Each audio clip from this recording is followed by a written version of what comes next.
आप दिसंबर 2024 का एग्जाम देने जा रहे हैं, आप गृहिणी हैं, आपके बच्चे हो गए हैं या आपकी नई नई शादी हुई है या शादी को हुए हुए कोई काफी समय हो गया है और अब आप सोच रहे हैं, आपके दिमाग में आ रहा है कि आपको भी सीटेट का एग्जाम देना चाहिए, क्योंकि जब नंबर ऑफ वैकेंसीज आती हैं तो हमारे लिए ये एग्जाम बहुत ज्यादा हेल्पफुल हो जाता है और आपको कहीं ना कहीं डिप्रेशन में है आप कि ये एग्जाम कैसे निकलेगा, घर पर समय नहीं मिल रहा है, किस तरीके से समय को मैनेज करें, किस तरीके से बच्चों को मैनेज करें, किस तरीके से परिवार को मैनेज करें, किस तरीके से अपने दिमाग को सेट करें जिससे कि ये एग्जाम हमारा सीटेट पहले अटेम्प्ट में ही निकल जाए। आपका दिसंबर 2024 जो चल रहा है, अभी दिसंबर में एग्जाम है, तो आपके पास ये बचे हुए कुछ महीने जो है, आप किस तरीके से अपनी तैयारी को कर सकते हैं और आप अपने इस एग्जाम को निकाल सकते हैं। इन सारे बिंदुओं पर मैं यहाँ पर बात करूंगी और यहाँ पर मैं आज अपनी ही स्टोरी लेकर आई हूँ,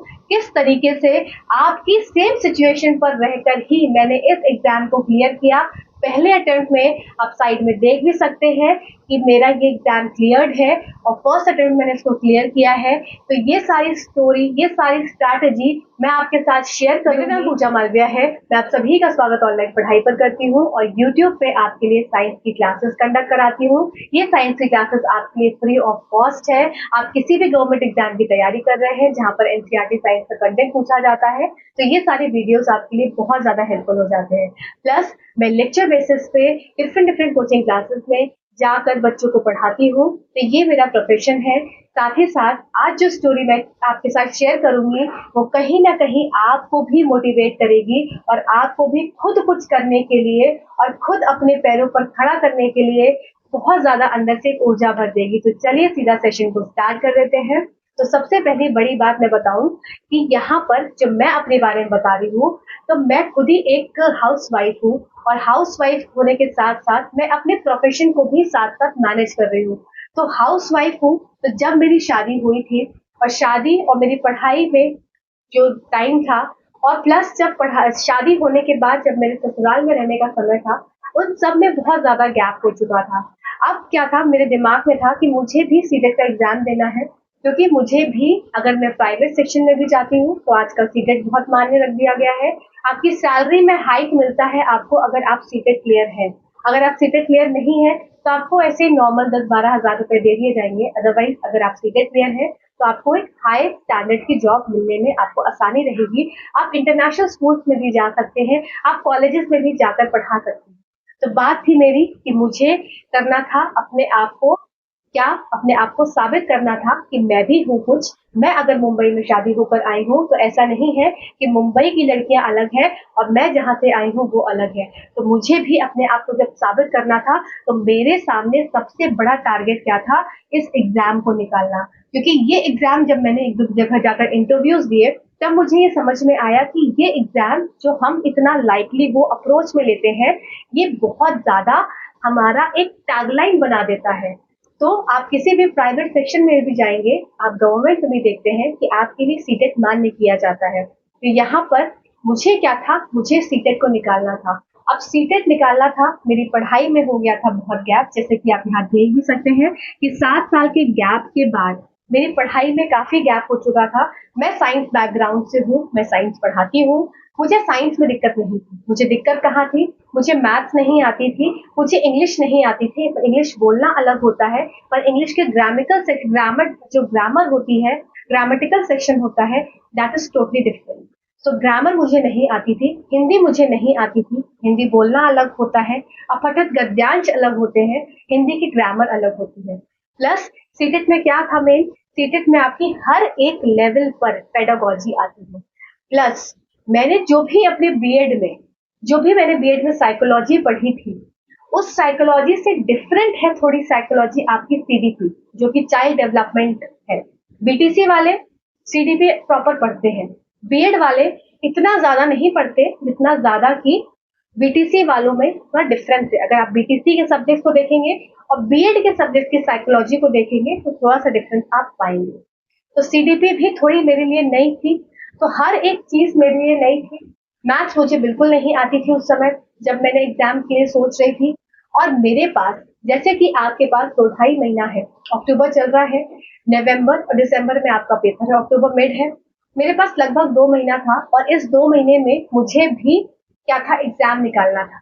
सबसे बड़ी बात है, अगर एक कोई लड़की है अपने ससुराल में रहती है और वो अपना कोई फॉर्म भरती है, तो सबसे पहली बात उस लड़की के दिमाग में क्या होती है कि अगर मेरा सिलेक्शन नहीं हुआ, मीन्स अगर मेरा ये पेपर क्लियर नहीं हुआ, तो मेरे ससुराल वाले कहेंगे ये तो अपने आप को बहुत बनती है, इनका तो पेपर भी नहीं निकला। तो सबसे ज्यादा क्या एक डिमोटिवेटिंग मेरे अंदर दिमाग में क्या था कि अगर मेरा पेपर नहीं निकला तो क्या। और ये अगर जो मेरी ये बात को सुन रहा है, अगर रिलेट कर पा रहा हो, तो जरूर मुझे कमेंट सेक्शन में बताइएगा कि क्या आपके साथ भी आपके अंदर ऐसी फीलिंग है कि अगर ये एग्जाम नहीं निकला तो मेरा क्या होगा। माँ बाप उंगली नहीं उठाते, माँ बाप कभी ये नहीं बोलेंगे कि एग्जाम नहीं निकल पाया, वो कहेंगे कोई बात नहीं, अगला ट्राई कर। पर हमारे दिमाग में क्या होता है कि हमारे इन लॉज जो है वो हमारे ऊपर उंगली उठाएंगे, और ऐसा हो भी जाता है। तो अब मेरे पास ये 7 साल का गैप, 7 साल के गैप होने के बाद मेरे पास बचा हुआ 2 महीना। अब उस 2 महीने में मुझे कुछ नहीं आता, मुझे सिर्फ साइंस आती है, और साइंस का भी 20 नंबर वाला सेक्शन, और वो भी 20 नंबर वाले सेक्शन में जब मैंने पेपर उठा के देखा प्रीवियस ईयर पेपर, तो मुझे कुछ नहीं आया।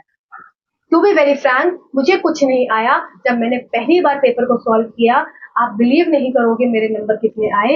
150 में से मैंने 35 नंबर स्कोर किया। फर्स्ट जब अटेम्प्ट मैंने किया, मतलब जब सेल्फ इवेल्युएट मैं अपने आप को कर रही थी, जब मेरे पास पेपर था, और मैंने ये पेपर कितनी देर में किया ये तो आप सोच ही नहीं सकते हो। ये पेपर करते हुए सुबह से लेकर शाम हो गई मुझे। क्यों? क्योंकि मैं इसको आराम से पढ़ रही थी। सुबह से शाम का मतलब ये नहीं कि मैंने वन गो में पेपर किया, मैंने आराम आराम से 1 घंटा किया फिर छोड़ दिया, फिर 1 घंटा किया फिर छोड़ दिया, इस तरीके से। और जब मैंने अपने नंबर सेल्फ इवेल्युएट करे की से मिलाकर, तो मेरे 35 नंबर आए 150 में से। अब आप इस लेवल को समझो, इस लेवल को, कि वो लड़की जो कि शादी होकर आई हुई है, वो लड़की जिसका कि समय 7 साल बीत चुका है, 7 साल से कोई पढ़ाई लिखाई नहीं करी है, टच में ही नहीं है पढ़ाई के, अब ये 35 नंबर स्कोर कर रही है। 2 महीने बाद एग्जाम है, पेपर को क्लियर करना है। बात आ गई है ईगो पर कि ये पेपर तो क्लियर करना है, अब क्या करा जाए। बस वहीं पे एक रात बहुत रोई, बहुत रोई, मतलब ये रियलिटी मैं अपनी बता रही हूँ आपको।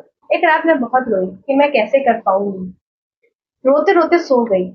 पर जैसे बोलते हैं ना, जब कोई चीज अच्छी होनी होती है, जब खुद से मोटिवेशन, खुद से सेल्फ मोटिवेशन मिलना होता है, तो कहीं ना कहीं कुछ ना कुछ, कोई ना कोई चीज टकरा जाती है।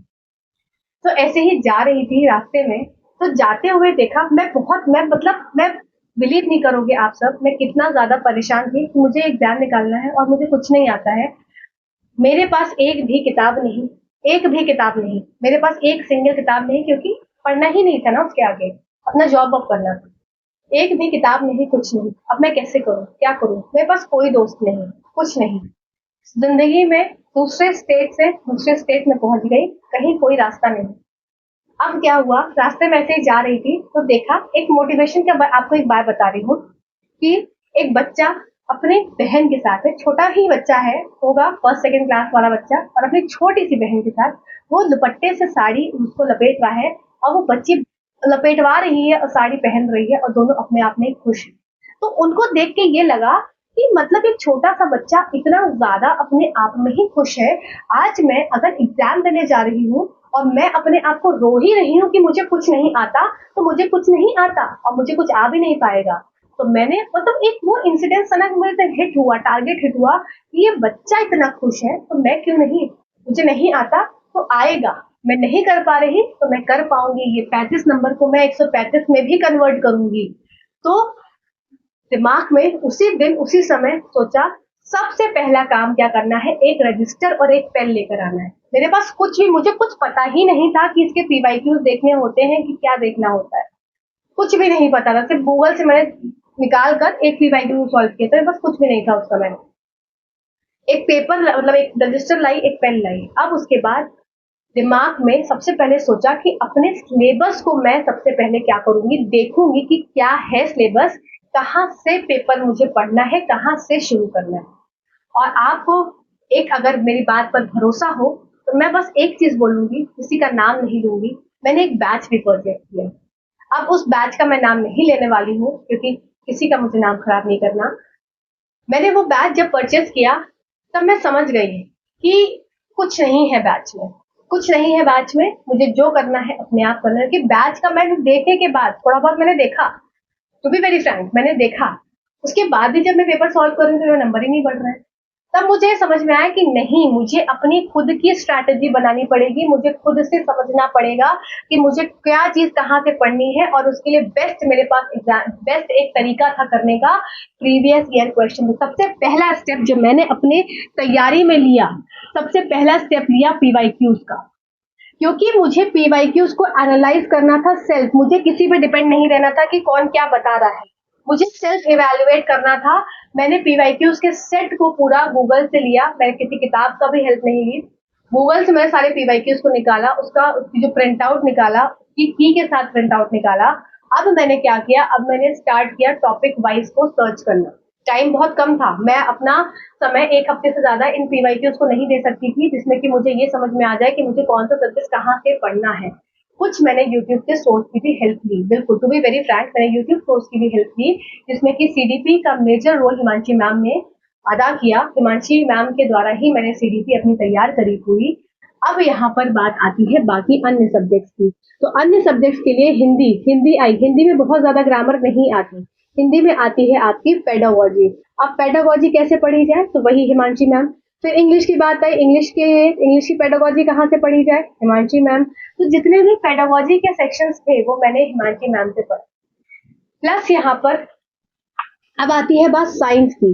तो साइंस मैंने कैसे तैयार करी और मैथ्स कैसे तैयार करी, जो कि मैं साइंस बैकग्राउंड की है तो मुझे साइंस और मैथ्स पढ़ना अनिवार्य था। साइंस के लिए जब मैंने पेपर खोला तो मैं ये समझ में आया मुझे कि साइंस क्लास 8 लेवल तक की आती है, पर 9th और 10th के भी कुछ चैप्टर्स को वो इंक्लूड करते हैं। अब उन्होंने स्टेटमेंट वाले क्वेश्चंस को पूछा है, तो इसके लिए मुझे एनसीईआरटी पढ़नी जरूरी है। जब एक हफ्ता मैंने पूरा पेपर को एनालाइज करा था उस समय, उसके बाद मैं इस चीज पे पहुंची कि अब मुझे जो चैप्टर्स से क्वेश्चंस देखने को मिले, अब उन चैप्टर्स को पहले प्रिपेयर करना है। मुझे ऐसे नहीं करना है कि क्लास 6 के एनसीईआरटी को लेकर बैठी और पूरा पढ़ डाला, फिर 7th लेकर बैठी पूरा पढ़ डाला, नहीं, मेरे पास समय कम था और मुझे घर को भी देखना था। ऐसा नहीं है कि हम ससुराल में हैं तो हम सिर्फ पढ़ सकते हैं, हमें पूरा घर का काम करते हुए, जो एक गृहिणी ये बात सुन रही होगी वो इस चीज को रिलेट कर पा रही होगी, हमको घर के सुबह चाय से लेकर रात के खाने के बर्तन तक सारी चीज को मैनेज करते हुए चीजों को करना है। और ये कब करना होता है, जब सब सो रहे होते हैं तब हमें ये पढ़ाई करनी होती है। तो जब सब सोते थे तब हम जगते थे, और जब हम जगते थे तो हम कुछ करते थे। तो वही बात है कि 2 महीना जो लग के मैंने अपने शरीर को तोड़ के जो मैंने अपनी मेहनत करी थी, और वो शायद वो मेहनत थी कि जो मैंने पेपर को क्लियर किया था। और मेरे लिए वो बहुत, मतलब मेरे बहुत मार्क्स नहीं आए थे। मेरा पेपर 2 में 110 के करीब थे, पेपर 1 में मेरे 105 के करीब मार्क्स थे। 110 भी मैं शायद ज्यादा ही बोल रही हूँ, 103 और 105 इतने नंबर थे मेरे, 103 और 105। 103 और 105 वो नंबर थे, आप साइड में देख भी सकते हैं, मैं खुद झूठ नहीं बोल रही हूँ। वो नंबर थे जो कि मैंने बिना किसी की मदद से, बिना किसी की हेल्प से, बिना किसी, मतलब एक पूरे प्रॉपर एनवायरनमेंट मिलने की बिना, मतलब मैंने खुद से अपना एनवायरनमेंट क्रिएट किया, मैंने खुद से अपने आप को प्रिपेयर किया। किसी कोई मोटिवेशन करने को, मोटिवेट करने नहीं आया, मैंने सेल्फ मोटिवेशन खुद को किया। मैं कर सकती हूँ, मैं कर सकती हूँ और मैं ही करूंगी। कर मैंने अपने आप को तैयार किया और पेपर देकर आई तो ऐसी फट रही थी ना अंदर से कि पता नहीं निकलेगा कि नहीं निकलेगा, और हिम्मत भी नहीं थी कि जो यूट्यूब पे चलती ना आंसर की को चेक करने की, फाइनल रिजल्ट वाले दिन देखा कि होता है कि नहीं। तो यहाँ मैं आपको साइंस और मैथ्स के बारे में बता रही हूँ कि साइंस के लिए आपको क्या करना है, आपको टॉपिक्स को देखना है कि ये टॉपिक से क्वेश्चन आ रहे हैं, किस तरीके क्वेश्चन आ रहे हैं। अब एनसीईआरटी के टेक्स्ट को देखना है, टेक्स्ट बुक के जो आपके इंडेक्स होती है उसको देखना है, उसमें से टिक करना है कि इस टॉपिक से क्वेश्चन आ रहा है, मतलब ये चैप्टर मुझे पूरा पढ़ना पड़ेगा एनसीईआरटी से। इस तरीके से मैंने साइंस को प्रिपेयर किया। अब जब साइंस मेरी प्रिपेयर हो गई थी, साइंस मैंने 20 से 25 दिन में पूरी प्रिपेयर कर ली थी, पूरी अच्छे से।